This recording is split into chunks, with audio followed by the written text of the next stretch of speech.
네, 하나님 말씀 오늘 가나안 경계 34장입니다. 민수기 34장 1절 말씀부터 말씀 보도록 하겠습니다. 민수기 34장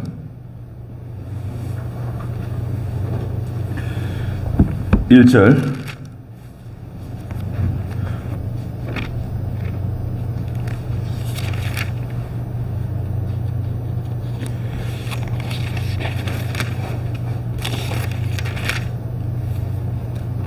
네. 여호와께서 모세에게 말씀하셨다. 너는 이스라엘 자손들에게 명령하여 그들에게 말하여라. 너희가 가나안 땅에 들어가면 그 땅이 너희에게 유업이 될 것이니 가나안 땅의 경계는 이러하다.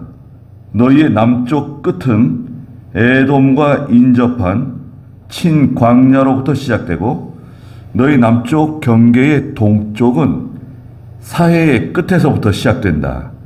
너희의 남쪽 경계는 아그리빔의 언덕에서 방향을 바꿔 친을 지나 가데스 바네아 남방에 이르고 하살 아다를 지나 아스몬까지 이르며 또 아스몬에서 돌아서 이집트 강을 지나 바다 끝까지 이를 것이다. 그랬습니다. 예, 여러분 가지고 계시는 그 대소지에 보시면 34장 제목은 가나안 경계입니다. 가나안 경계. 첫 번째, 가나안 땅의 경계 1절에서 15절. 두 번째는 가나안 땅을 분배할 책임자들 16절에서 29절입니다. 자, 여기 34장 1절에 보니까 여호와께서 모세에게 말씀하셨습니다. 하나님께서 모세에게 직접 말씀하시는 거죠.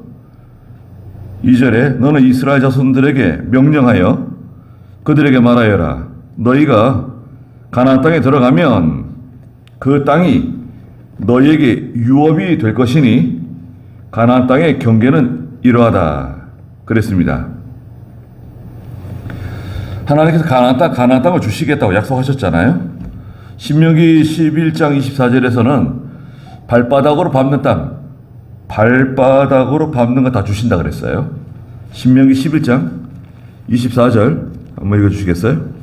너희 발바닥에 닿는 곳은 모두 너희 것이 될 것이니 너희 경계는 광야에서 레바논까지 큰 강 유프라테스의 지중해까지가 될 것이다. 네, 경계가 발바닥으로 밟는 거 다 줄 건데 광야에서 레바논까지 밑에 광야로부터 저 레바논 북쪽 레바논까지 그 다음에 저기 동쪽 위에 북쪽에 있는 유프라테스에서부터 서쪽 저 바다 지중해 해변 있죠? 지중해는 뭐 바다니까요.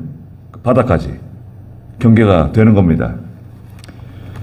그래서 이제 발바닥으로 밟는 거 다 주시겠다고 우리가 알다시피 창세기 12장에 하나님께서 아브라함에게 또 말씀하셨죠.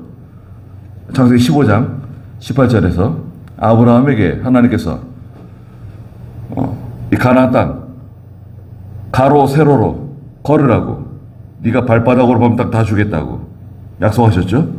거기다 한번 읽어볼까요? 창세기 15장 18절. 그날에 여호와께서 아브라함과 언약을 맺고 말씀하셨다. 내가 네 후손에게 이집트 강에서부터 큰 강 유프라테스까지 곧 겐 족속과 그니스 족속과 간문 족속과 헷 족속과 브리스 족속과 르바 족속과 아모리 족속과 가나안 족속과 기르가스 족속과 여부스 족속의 땅을 주겠다. 네, 거기 13장입니다. 13장 17절. 너는 일어나 그 땅을 가로와 세로로 걸어가라. 내가 그것을 내게 줄 것이다. 아브라함은 장막을 옮겨 헤브론에 있는 마므레의 상수리나무 근처에 와서 살았는데 거기에서도 그는 여호와께 제단을 쌓았다. 네. 13장 17절에 창세기 너는 일어나 그 땅을 가로와 세로로 걸어가라. 내가 그것을 내게 줄 것이다. 가로와 세로로 걸어가는 거, 발바닥으로 밟는다는 거, 이것은 믿음으로 순종하는 것은 다 주신다는 거예요. 발바닥으로 밟는 것을 다 주신다는 의미는 믿음으로 순종하는 일에 하나님께서 다 주시겠다는 거예요. 그러니까 이것은 가만히 생각해 보면 자기가 걸어가는 사람, 그 길을 걸어가는 사람만 알 수 있어요. 예? 동서로 걸어가는 사람, 남북으로 걸어가는 사람, 그 말씀을 순종해서 걸어가는 사람만이 하나님의 은혜와 복을 깨닫게 돼요. 야, 하나님께서 과연 내가 이렇게 순종했더니 이렇게 은혜로 갚아주시는구나, 복으로 갚아주시는구나. 순종하는 사람만, 걸어가는 사람만 아는 거죠. 또 하나님께 드러내실 수도 있어요. 모든 사람이 다 알 수 있도록. 봐라, 이 사람이 이렇게 믿음으로 하니까 내가 이렇게 복을 주는 걸 봐라. 또 드러내실 수도 있어요. 그리고 오늘 3절에 보니까 너희의 남쪽 끝은, 남쪽은 이제 에돔 땅이 있는데요. 에돔 땅 밑에는 모압 땅이 있죠. 모압, 암몬 땅. 에돔과 인접한 친광야로부터 시작되고 너희의 남쪽 경계의 동쪽은 사해의 끝에서부터 시작된다. 사해가 있잖아요. 밑에 사해가 있고 사해의 끝, 거기서부터 시작된다는 거예요. 4절에 너희의 남쪽 경계는 아그라빔의 언덕에서 방향을 바꿔 친을 지나 가데스 바네아. 자, 가데스 바네아 하면 우리가 딱 생각나는 게 있죠. 이스라엘 백성들이 가데스에서 원망 불평하며 눈물 흘렸죠. 정탐꾼 보내가지고 10명의 정탐꾼이 부정적인 보고를 하는 바람에 가데스에서 시작해서 38년 동안 광야를 뺑뺑 돈 거 아닙니까? 그리고 38년 뒤에 이 가데스에 다시 도착하게 되죠. 가데스는 유명한 곳입니다. 그러니까 이 가데스 바네아 남방에 이르고 하살 아다를 지나 아스몬까지 이르며 또 아스몬에서 돌아서 이집트 강을 지나 바다 끝까지 이를 것이다. 이집트 강 하면 나일강인데요. 남쪽이 길어요. 저 밑에까지 경계를 길게 잡아주셨어요. 그래가지고 그럼 거의 이집트 변방까지 가는 겁니다. 그 남쪽 경계 길게 이렇게 휘어져서 이 지중해 쪽으로 길게 경계가 되고요. 그 다음 서쪽 경계, 서쪽은 봤을 때 가나안 땅이 남북으로 이렇게 있는데요.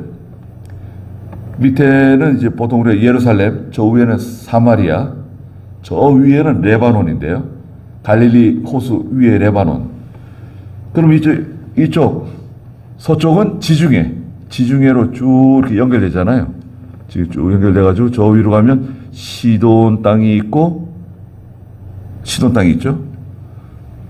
그러니까 서쪽은 뭐예요? 6절에 있는 것처럼 서쪽 경계는 큰 바다, 지중해입니다. 대해라고도 하고 큰 바다와 그 해안선이며 이것이 너에게 서쪽 경계가 될 것이다. 7절에 너의 북쪽 경계, 저 위에 북쪽은 아까 신명기에서는 레바논까지라 그랬죠. 발바닥으로 밟는 거. 북쪽 경계는 이러하니 큰 바다에서, 큰 바다, 서쪽 이제 그 지중해로부터 시작해가지고 이제 내륙으로 쭉 경계가 이어지는데요. 큰 바다에서 호르산은 정확하게 어떤 산이다 이렇게 특정 짓기는 좀 힘들어요. 그러나 아마도 헤르몬산을 의미하는 것 같다. 북쪽에 저 헤르몬산이 있거든요. 헐몬산이라고도 말하는 헤르몬산 꼭대기로 예수님께서 베드로와 요한, 야고보를 데리고 기도하러 올라가셨죠. 변화산이라고도 말하죠. 헤르몬산. 백두산보다 조금 높아요. 상당히 높은 산입니다. 호르산까지 경계선을 긋고 호르산에서 하맛에 이르기까지 경계선을 그어라. 그 경계의 끝은 스닷이 될 것이다. 하맛은 저 북쪽 수리아, 다마스쿠스 저쪽 북쪽인데요. 그러니까 저 북쪽에 레바논 저 위에요. 레바논 그 위에 경계가 쭉 이어지는 겁니다. 그래서 9절에 그 경계선을 긋고 8절 마지막에 보니까 그 경계의 끝은 스닷이 될 것이다. 9절에 그 경계는 시브론을 지나고 하살 에난의 끝에 이를 것이며 이것이 너희의 북쪽 경계가 될 것이다. 10절에 너희는 너희의 동쪽 경계, 자 동쪽 경계는 하살 에난에서 스밤까지 그어라. 그 경계가 스밤에서 아인 동쪽에 리블라로 내려가고 또 계속 내려가서 긴네렛 바다의 동쪽 해안에 맞닿을 것이며 그 경계가 요단으로 내려가 그 끝이 사해에 이를 것이니 이것이 너희의 땅의 사방 경계가 될 것이다. 그랬습니다. 이 동쪽 경계는요, 지금 여기서 말씀하시는 것은 일반적인 경계선입니다. 제일 작게 잡은 거예요. 제일 작게. 그런데 이제 영토가 제일 넓어진 시기는 다윗 왕이 이제 임종을 하고 세상을 떠난 뒤에 솔로몬 왕국에 이르러 가지고 이 북쪽으로 확 넓어졌어요. 땅이. 이거 뭐 서쪽은 바다니까 더 이상 넓어질 수가 없고 지중해 바다가 있고 이 동쪽으로 시작해 가지고 저 북쪽 동쪽이 넓어졌어요. 어디까지 넓어졌냐면 저 위에 강이 있죠. 그 강 이름이 뭔가요? 유프라테스 강이 있잖아요. 사무엘하 8장 3절에 보면 경계가 저 유프라테스 강까지 넓어졌다고 기록했어요. 사무엘하 8장 3절 한번 읽어보세요. 또 르우베 아들인 소바왕 하다데셀이 자기의 세력을 되찾으려고 유프라테스 강으로 출전했을 때 다윗이 그를 쳤고 그들로부터 기마병 1700명과 보병 2만 명을 사로잡았는데 네. 유프라테스까지 다 점령해 버렸어요. 전쟁이 일어났는데 다 정복해가지고 다윗 때 저 유프라테스까지 점령했습니다. 역대하도 한번 읽어보자고요. 역대하 9장 26절입니다. 역대하 9장 26절. 솔로몬이 유프라테스 강에서부터 블레셋 땅과 이집트 국경에 이르기까지 모든 왕들을 다스렸다. 자, 솔로몬 때 저 북쪽, 동북쪽 유프라테스 강부터 히브리 사람이라 그러잖아요. 히브리 사람. 그러죠? 히브리 사람은 아브라함의 후손을 가르쳐요. 히브리 사람. 근데 그 의미는 강을 건넌 사람이다. 강을 건넌 사람들. 뭐 어디 강을 건넜다는 거예요? 낙동강 건넜나요? 이 강이 바로 유프라테스 강입니다. 아브라함이 본토 친척 아비집을 떠나서 저 유프라테스 강을 건너가지고 가나안 땅으로 들어왔다는 거예요.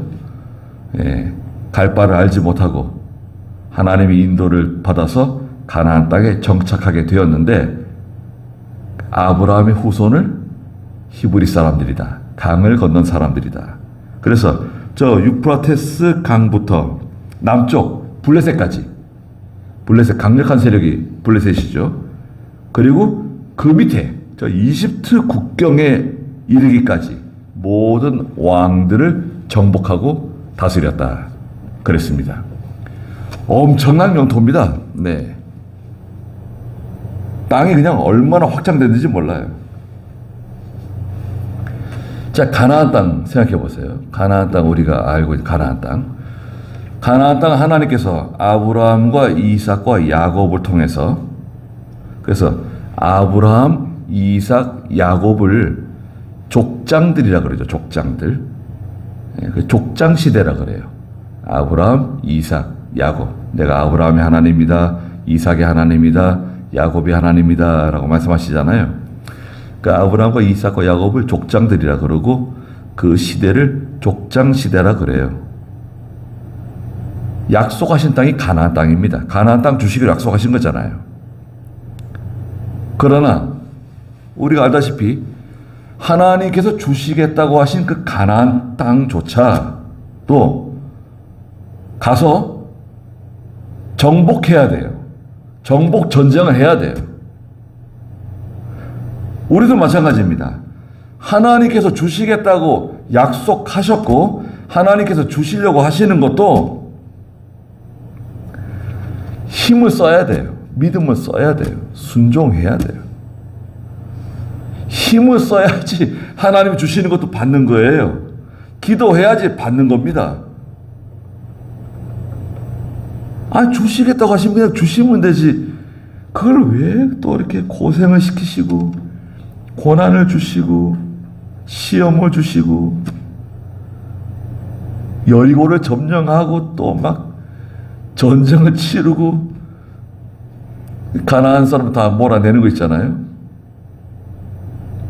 하나님이 주시고자 하시는 것도 순종해야 되고 고난을 통과해야 되고 전쟁을 치러야 하나님 그거 주시는 거예요. 우리 교회도 마찬가지잖아요. 전쟁을 치러야 하나님 그거 주시는 거예요. 하나님 주시기를 예정하신 거예요. 그럼에도 불구하고 우리는 최선의 노력을 기울여야 하나님이 주신다. 이것을 기억하고 하나님 주신다는 소망을 가지세요. 소망이 필요하죠. 소망을 갖고 그 다음에 어떻게 해야 됩니까? 순종하면서 연단을 받으면서 고난을 통과하면서 또 쉬지 말고 기도하면서 그것을 얻는 겁니다. 누가 주시는 거죠? 하나님이 주시는 거예요. 11절에 오늘 10절 읽었는가요?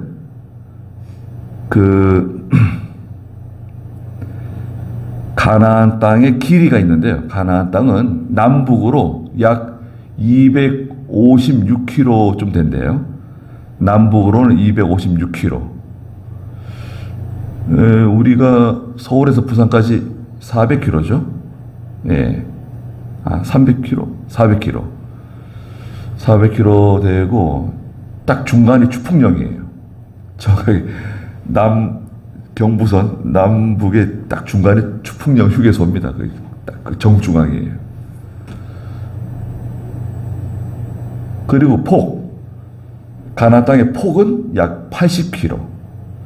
80km면 여기서 어디까지 가는? 한 천안까지 가는가요? 한 천안? 대전? 대전은 좀 멀고 한 천안까지 갈 것 같아요. 폭은 80km, 길이는 256km. 면적은 경상북도보다 약간 커요. 경상북도 있죠? 경상북도가 땅이 좀 넓잖아요. 경상북도보다 약간 큽니다. 이스라엘 땅이. 그런데도요, 그 작은 이스라엘을 중동의 그 많은 아랍 국가들이 이스라엘을 못 이겨요. 이스라엘을 다 무서워합니다. 전 세계적으로도 이스라엘을 무서워해요. 강력한 군사력을 가지고 있죠. 공개적으로 말을 하진 않지만 핵무기도 많이 가지고 있다고 알려지고 있죠. 네. 그럼 못 건드려요. 핵무기를 가지고 있으니까. 네. 우리가 망하더라도 마지막에는 너희도 망할 각오를 해라. 죽을 각오를 해라. 끝에 죽을 때는 핵 버튼을 누르는 거죠. 예. 그러니까 우리가 죽을 때는 너도 같이 죽는다. 그런 각오로 나가니까요. 네. 못 건드려요, 이스라엘. 자, 또 보시자고. 13절에 모세가 이스라엘 자손들에게 명령하였습니다. 이것은 너희가 제비를 뽑아 얻을 땅이다. 여호와께서 이것을 9지파와 지파의 절반에게 주라고 명령하셨다. 9지파 절반. 12지파인데 2지파 반이 빠졌죠. 14절에 있는 것처럼 이는 르우벤 자손의 지파와 갓 자손의 지파가 자신들의 가문에 따라 그 유업을 이미 받았다. 요단강 동쪽 땅 받았잖아요. 동쪽 땅 달라 그래가지고 줬잖아요. 그리고 므낫세 지파의 절반, 므낫세 지파의 절반 지파도 자신들의 유업을 이미 받았기 때문에 12지파에서 2지파 반이 빠지고 9지파 절반이 가나안 땅을 분배받는 겁니다. 15절에 2지파와 므낫세 지파의 절반은 여리고 맞은편, 즉 요단 건너편 해 뜨는 동쪽에서 자기들의 유업을 이미 받았다는 거죠. 16절에 여호와께서 모세에게 말씀하셨다. 너희에게 땅을 유업으로 나눠줄 사람들의 이름은 이러하니, 자, 땅을 나누어 줄 사람들, 공정하게 이가 하나님께서 명령하신 대로 땅을 나눠줘야 됩니다. 자, 여기서 중요한 게 있어요. 땅이나 건물을 우리가 뭐라 그러죠? 부동산이네요, 부동산. 그 물질, 뭐 돈도 마찬가지고, 동산, 움직이는 재산도 마찬가지지만 이 재산을 분배할 때 우리 자녀들에게 재산을 분배해 주는 거, 부모로부터 재산을 상속받는 거, 재산을 분배할 때 의가 상할 수 있어요. 이 물질 문제를 기도하면서 신중하게 잘하지 않으면 문제가 생길 수 있기 때문에 첫째는 이제 제비를 뽑는 거죠. 제비를 뽑아서 많은 지파는 넓은 땅, 적은 지파는 작은 땅을 하나님이 분배해 주시는데 누가 그걸 책임지느냐? 첫째는 제사장 엘르아살, 17절 중간에 제사장 엘르아살, 그리고 모세의 뒤를 이어 지도자가 된 눈의 아들 여호수아, 그리고 18절에 또 너희는 땅을 나누기 위해 각 지파마다 한 사람씩 지도자를 택하여라. 이 9지파 절반 지파의 지도자를 택해라. 그 사람들이 제비를 뽑는 거예요. 19절에 다음은 그 사람들의 이름이니 유다 지파에서는 여분의 아들 갈렙, 유다 지파는 갈렙, 시므온 자손들의 지파에서는 암미우스의 아들 스무엘, 그리고 베냐민 지파에서는 기슬론의 아들 엘리다, 단 자손의 지파에서는 요글리의 아들인 지도자 붓기, 요셉 자손들 중 므낫세 자손의 지파에서는 에봇의 아들인 지도자 한니엘, 에브라임 자손의 지파에서는 십단의 아들인 지도자 그무엘, 스불론 자손의 지파에서는 바르낙의 아들인 지도자 엘리사반, 이사갈 자손의 지파에서는 아산의 아들 지도자 발디엘, 아셀 자손의 지파에서는 슬로미 아들 지도자 아히훗, 납달리 자손의 지파에서는 암미오스의 아들인 지도자 부다헬. 이들이 여호와께서 가나안 땅에서 이스라엘 자손에게 유업을 나누어 주라고 명령하신 사람들이다. 각 지파마다 다 한 사람씩 나왔기 때문에 원망 불평할 수가 없어요. 이건 여호수아 마음대로 한 것도 아니고 제사장 엘르아살 마음대로 한 것도 아니에요.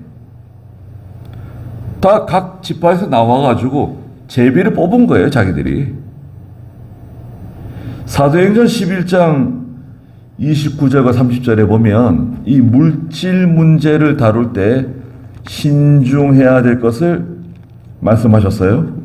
사도행전 11장 29절, 제자들이 각자 능력에 따라 유대에 있는 형제들에게 구제금을 보내기로 결정하고 이를 실행하여 바나바와 사울의 편으로 장로들에게 보냈다. 네.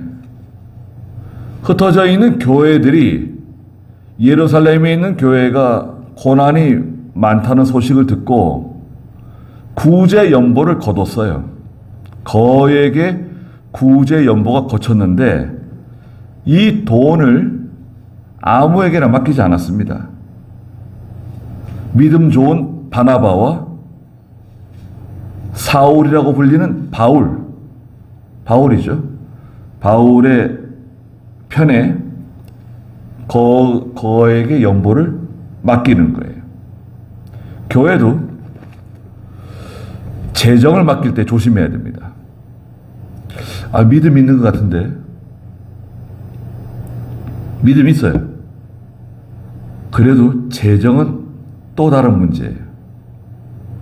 재정을 보다 보면 시험 들 수 있는 여러 가지 일들이 생길 수 있어요.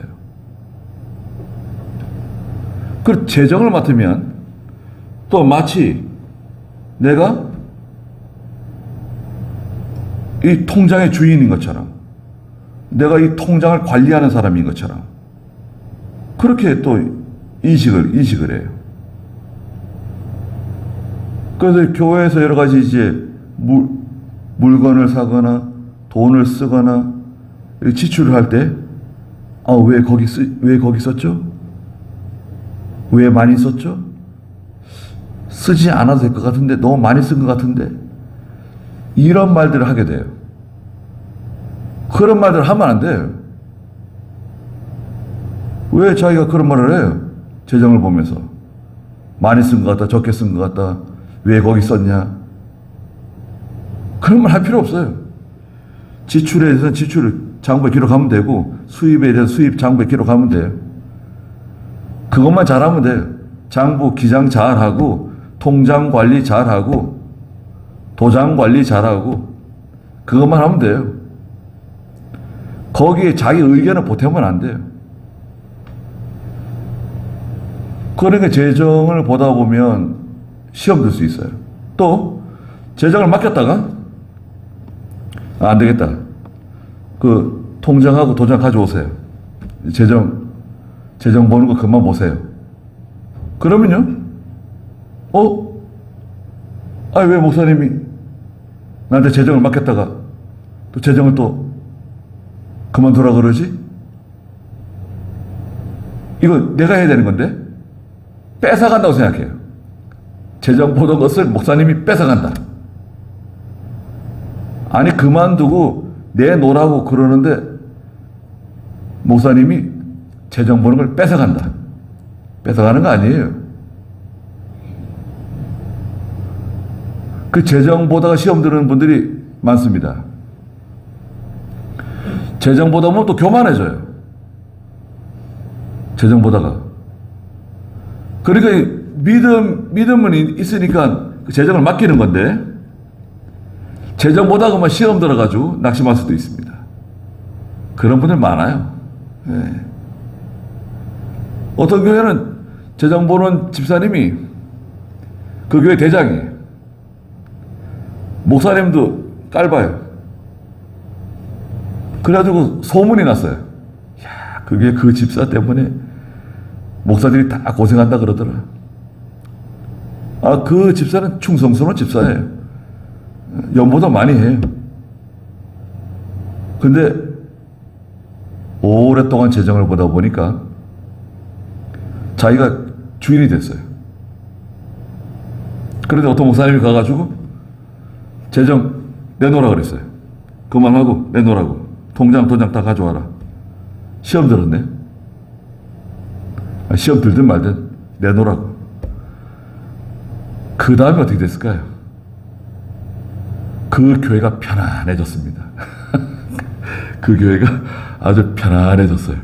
네, 조용해졌어요. 오랜 수건 사업이 해결됐어요. 이제 우리가 하나님의 일을 하다 보면 하나님께서 나에게 어떤 일을 막힐 때가 있어요. 그러면 하나님이 내게 기회를 주셨다 생각하고 그 일을 충성스럽게 하면 돼요. 주인의식을 갖는다. 괜찮아요. 주인의식을 가지고 하면 돼요. 그러나 교만해지지 않도록 조심해야 됩니다. 내가 대장이다. 대장이 어디 있어요? 대장 노릇 하면 안 돼요. 자기가 주장하면 안 돼요. 주장하면 안 돼요. 주장하지 마세요. 이래라 저래라 그러지 마세요. 이렇게 해주세요. 도와주세요. 이렇게 하면 좋겠습니다. 겸손하게 말을 해야지. 이거 해라 저거 해라 윗사람이 아랫사람 시키듯이 그렇게 하면 안 됩니다. 그 자기가 대장 된 거예요. 교만해지는 겁니다. 특히 이 물질 문제를 다룰 때 교회는 조심해야 돼요. 그러니까요, 이게 참 어려운 얘기죠. 누구한테 맡기면 좋을까요?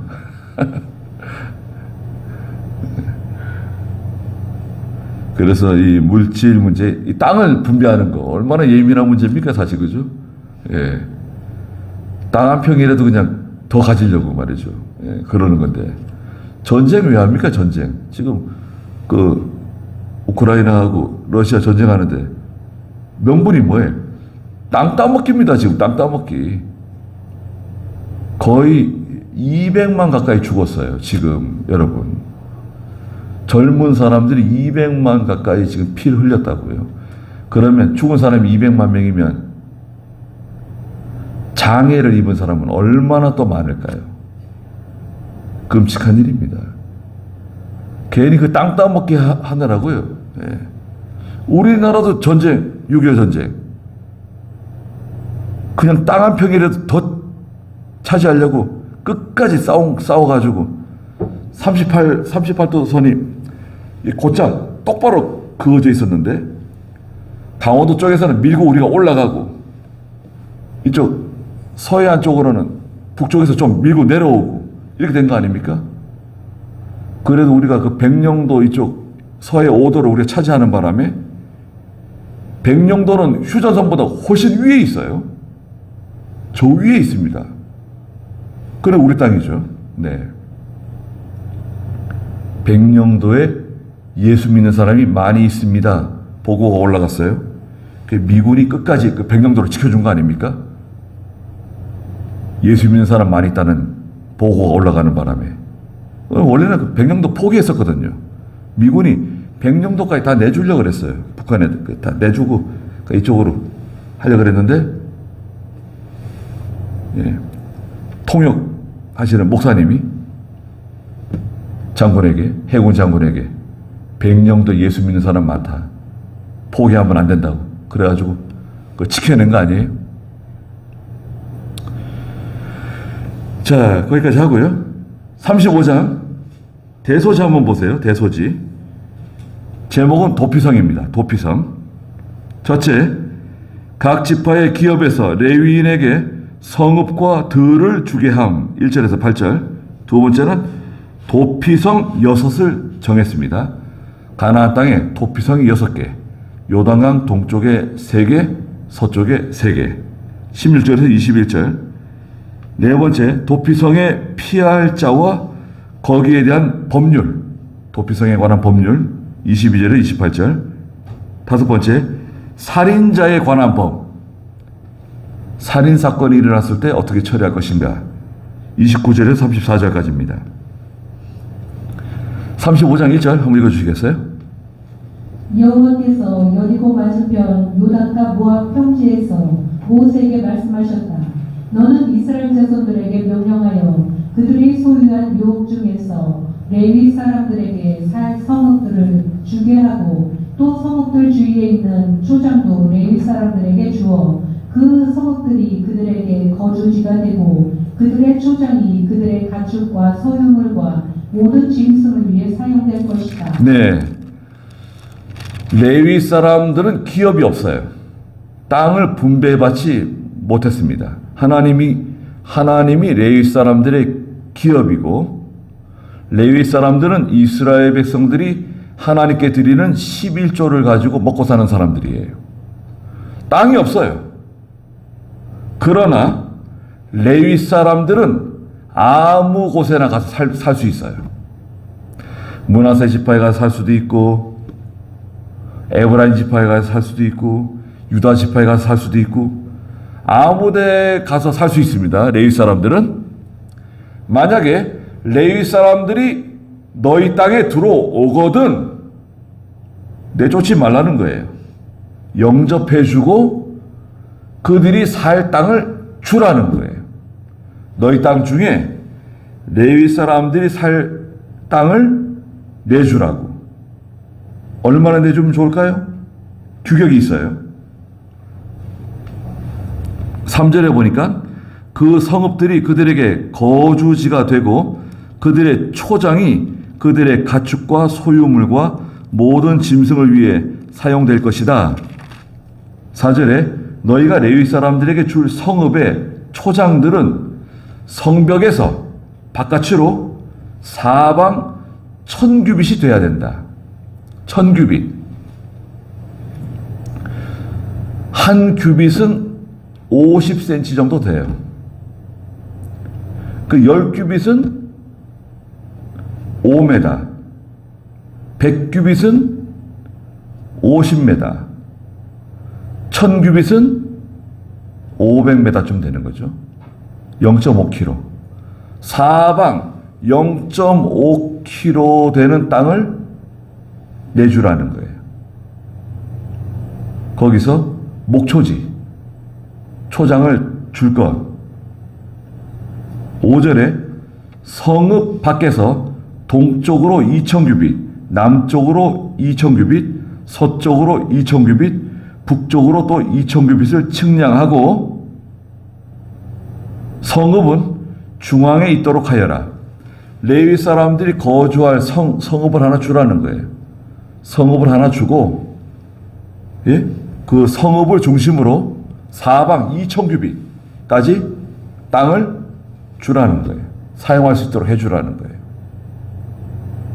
이것이 그들에게 성읍의 초장이 될 것이다.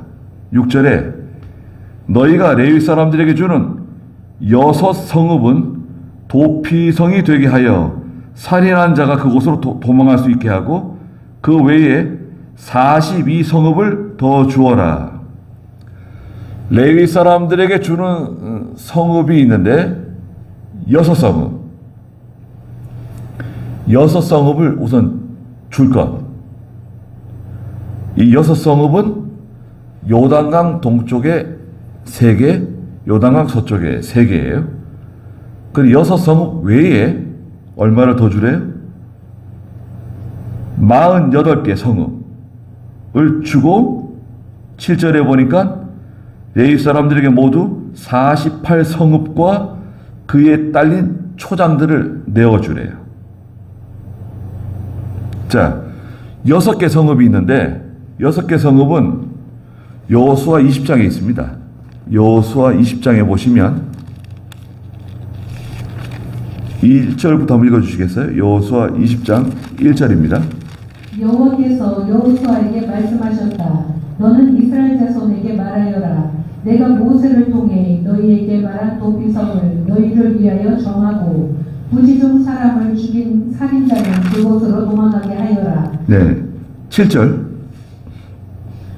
그들은 납달리 산지의 갈릴리 게데스와 에브라임 산지의 세겜과 유다 산지의 기럇 아르바 곧 헤브론을 구별하였고 또 여리고 동쪽이 유다 저쪽 루벤 지파 중에서 평지의 광야의 베셀과 갓 지파 중에서 길랏 라못과 므낫세 지파 중에서 바산 골란을 정했다. 자, 여기 이제 6개 성읍의 이름이 있는데요.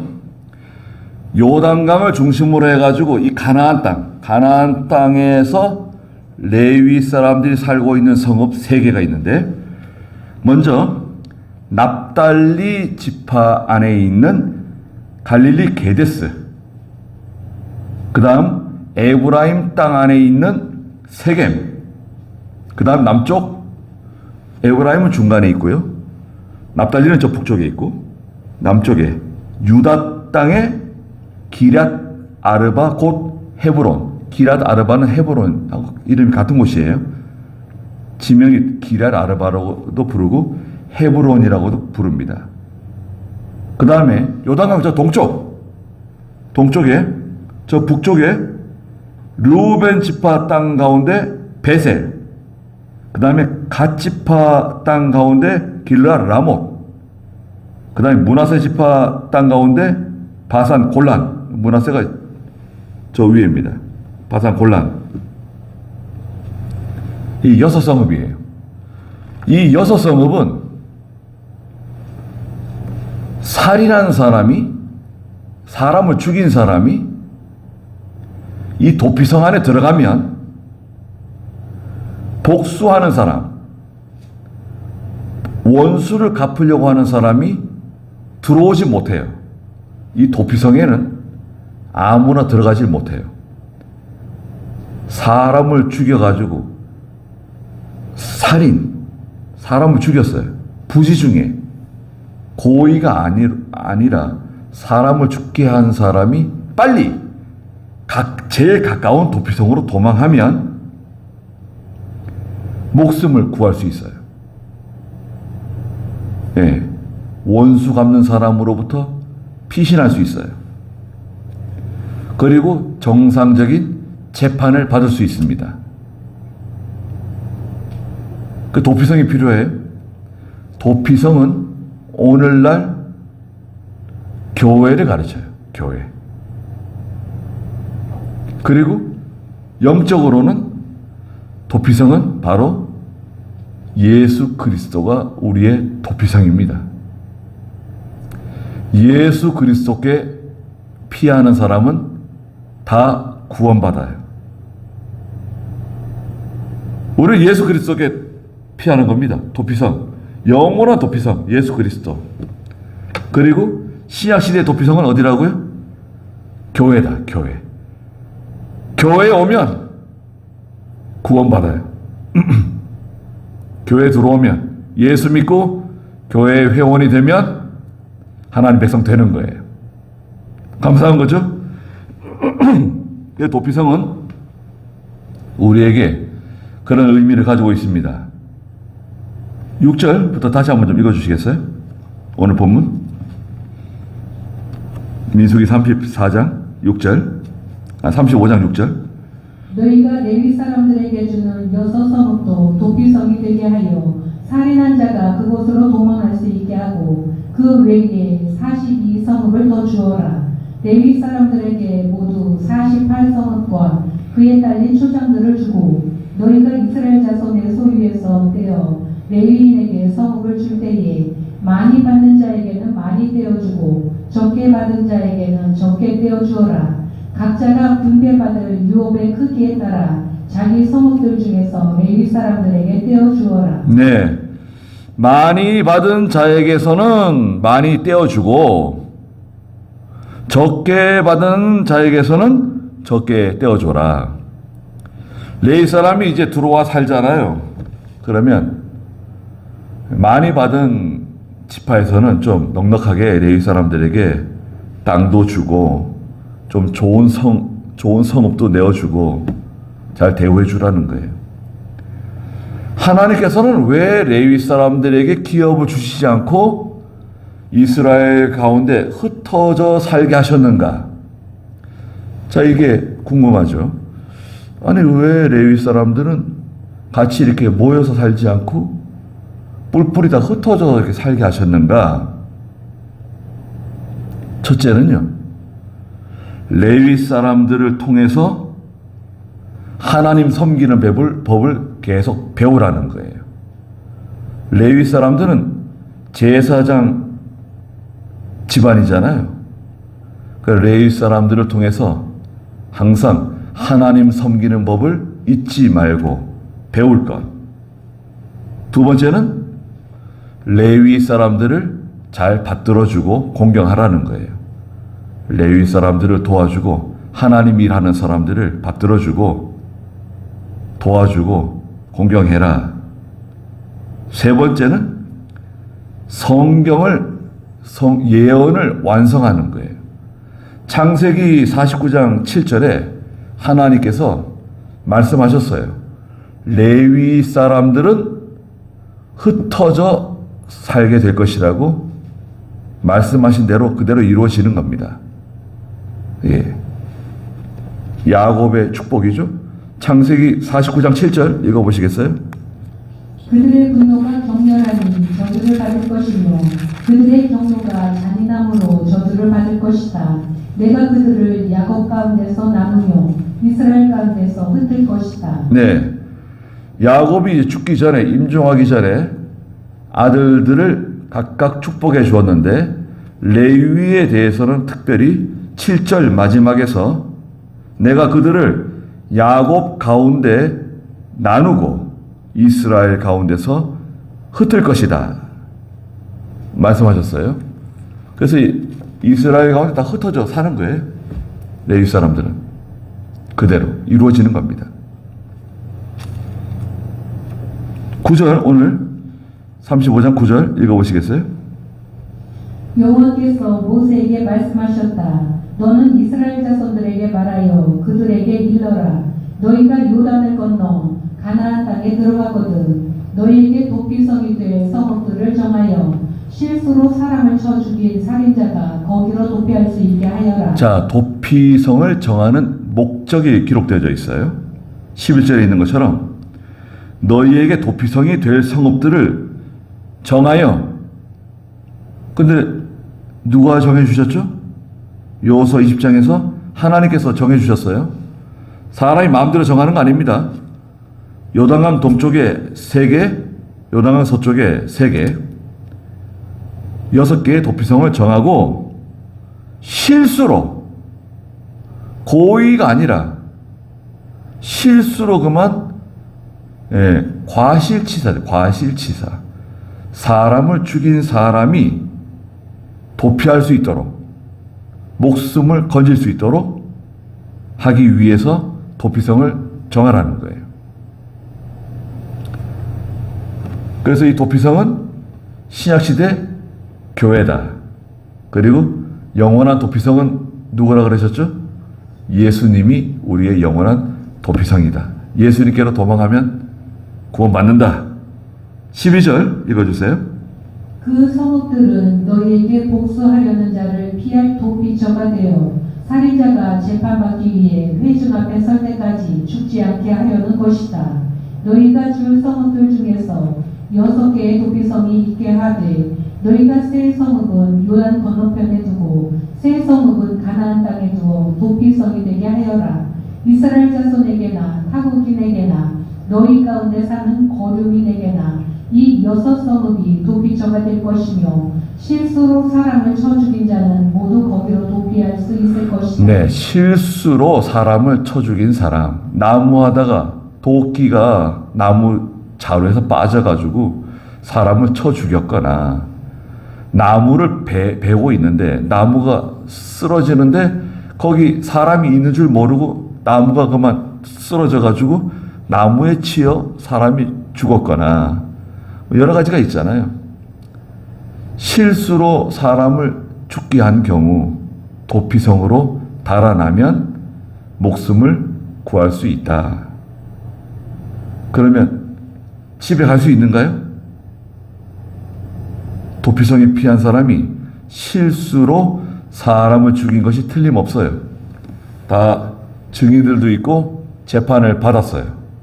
실수로 사람 죽인 것이 인정되었어요. 그럼 집에 갈 수 있을까요? 아니, 집에 못 가요.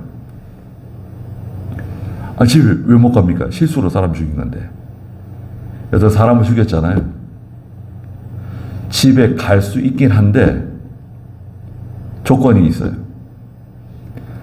지금 살아있는 대제사장이 죽을 때까지는 못 가요. 지금 현재 있는 대제사장 누굽니까?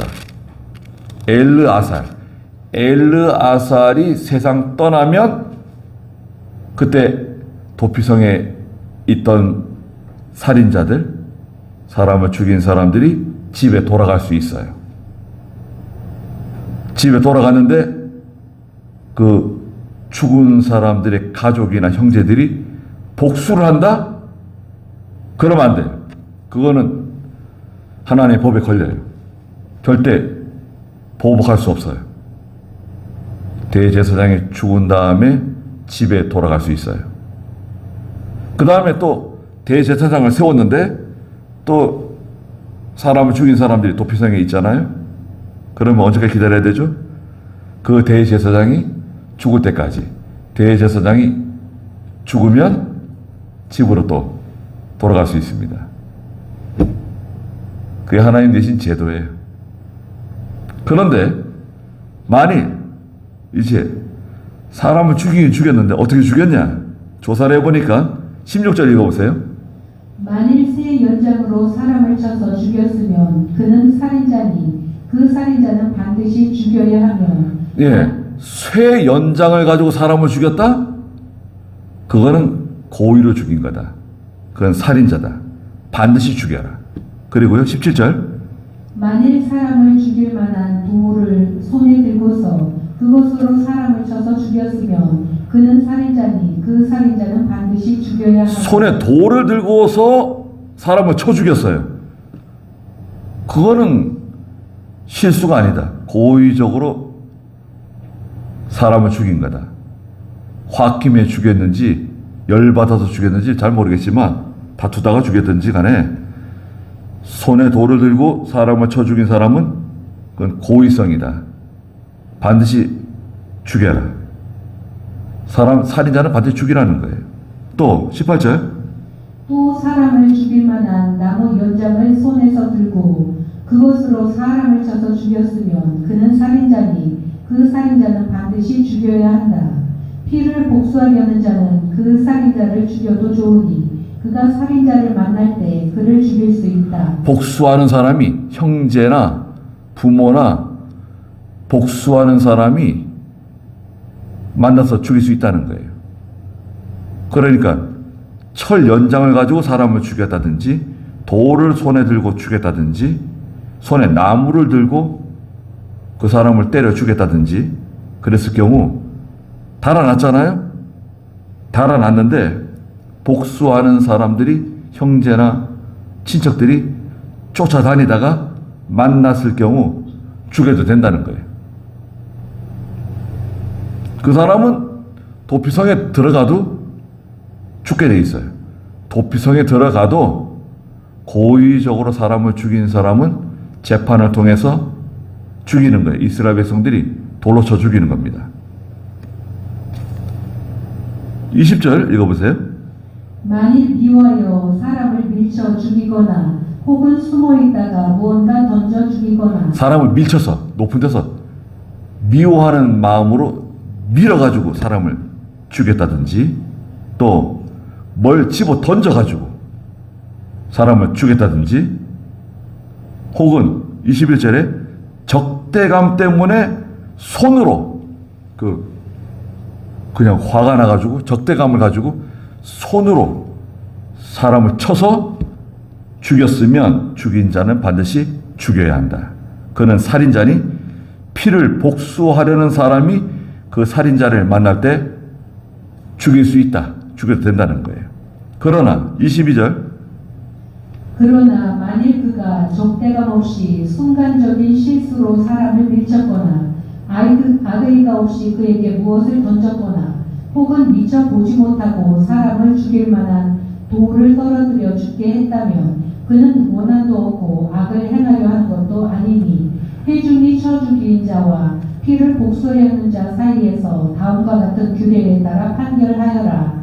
회중은 살인자를 피를 복수하려는 사람의 손에서 구해내어 그가 피하였던 도피성으로 돌려보내고 거룩한 기름 부음을 받은 대제사장이 죽을 때까지 그곳에 머무르게 하여라. 네, 재판을 해보니까 고의성이 없다고 판단되었을 때 도피성으로 돌아가게 해가지고 보호해 주라는 거예요. 그리고 대제사장이 죽을 때까지 그 성에 머물러야 된다. 그러나 26절.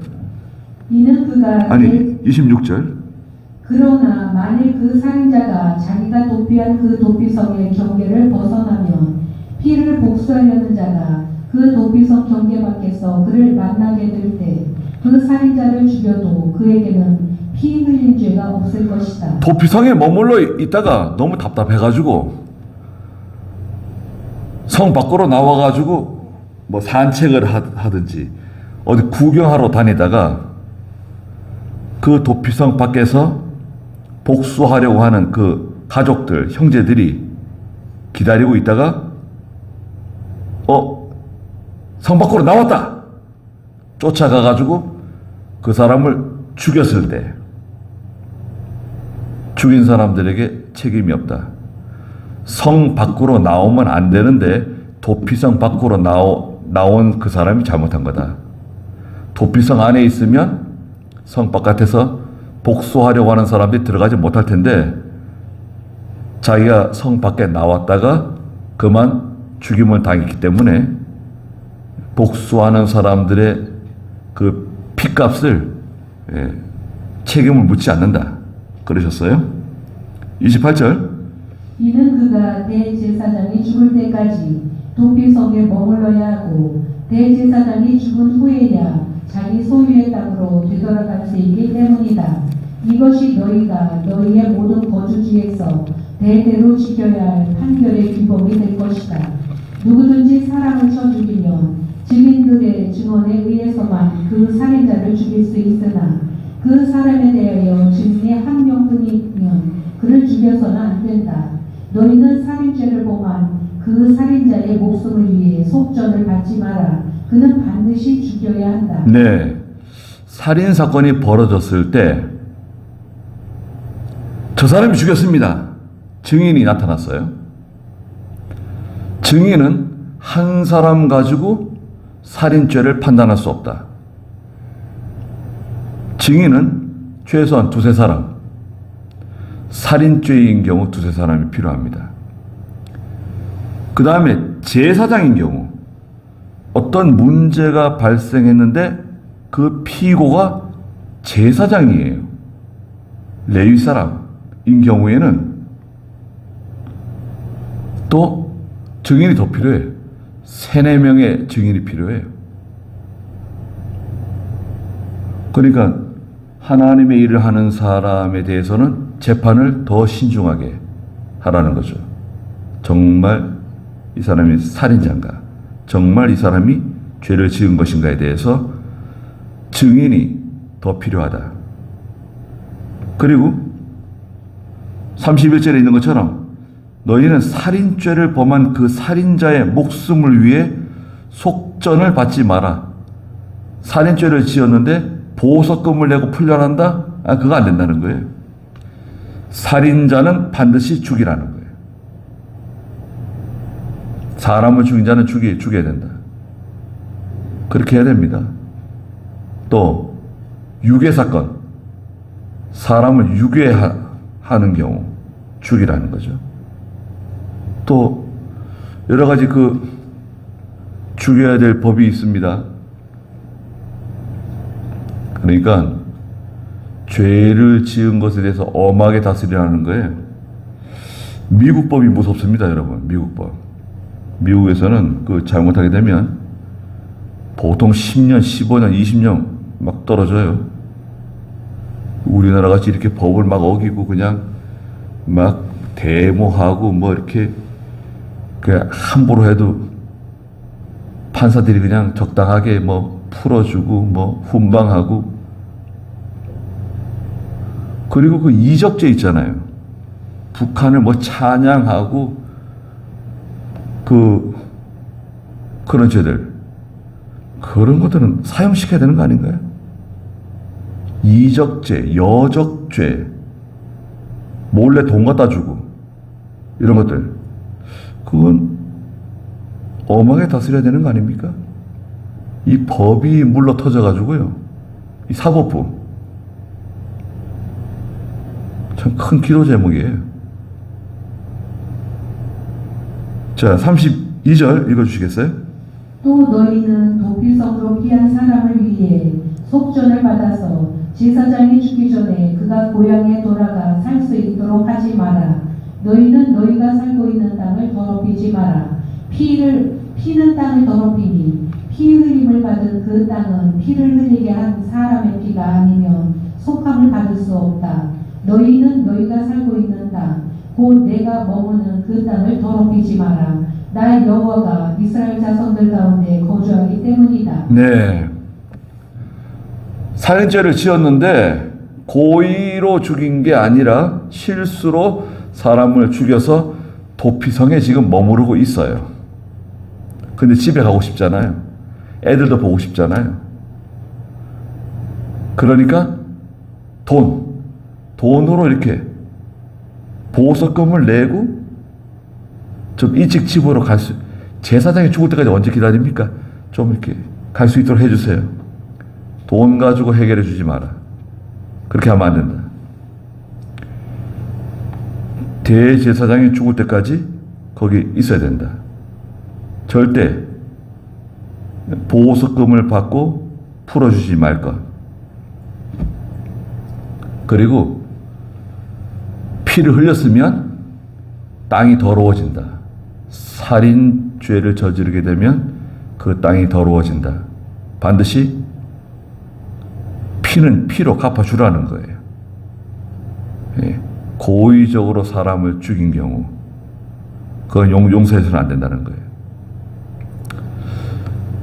우리 교회에서는 그런 법의 정신을 가지고 모든 일을 처리하는 겁니다. 고의적으로 하나님의 일을 회방하고 또 손해주고 상처주고 그런 경우 다스리는 거예요. 고의성 알면서도 조심해야 됩니다. 사람들이 나를 봐준다. 난 집사니까, 난 장로니까, 나는 목사니까 사람들이 나에게 함부로 할 수 없다. 혹시 그럴 수도 있죠.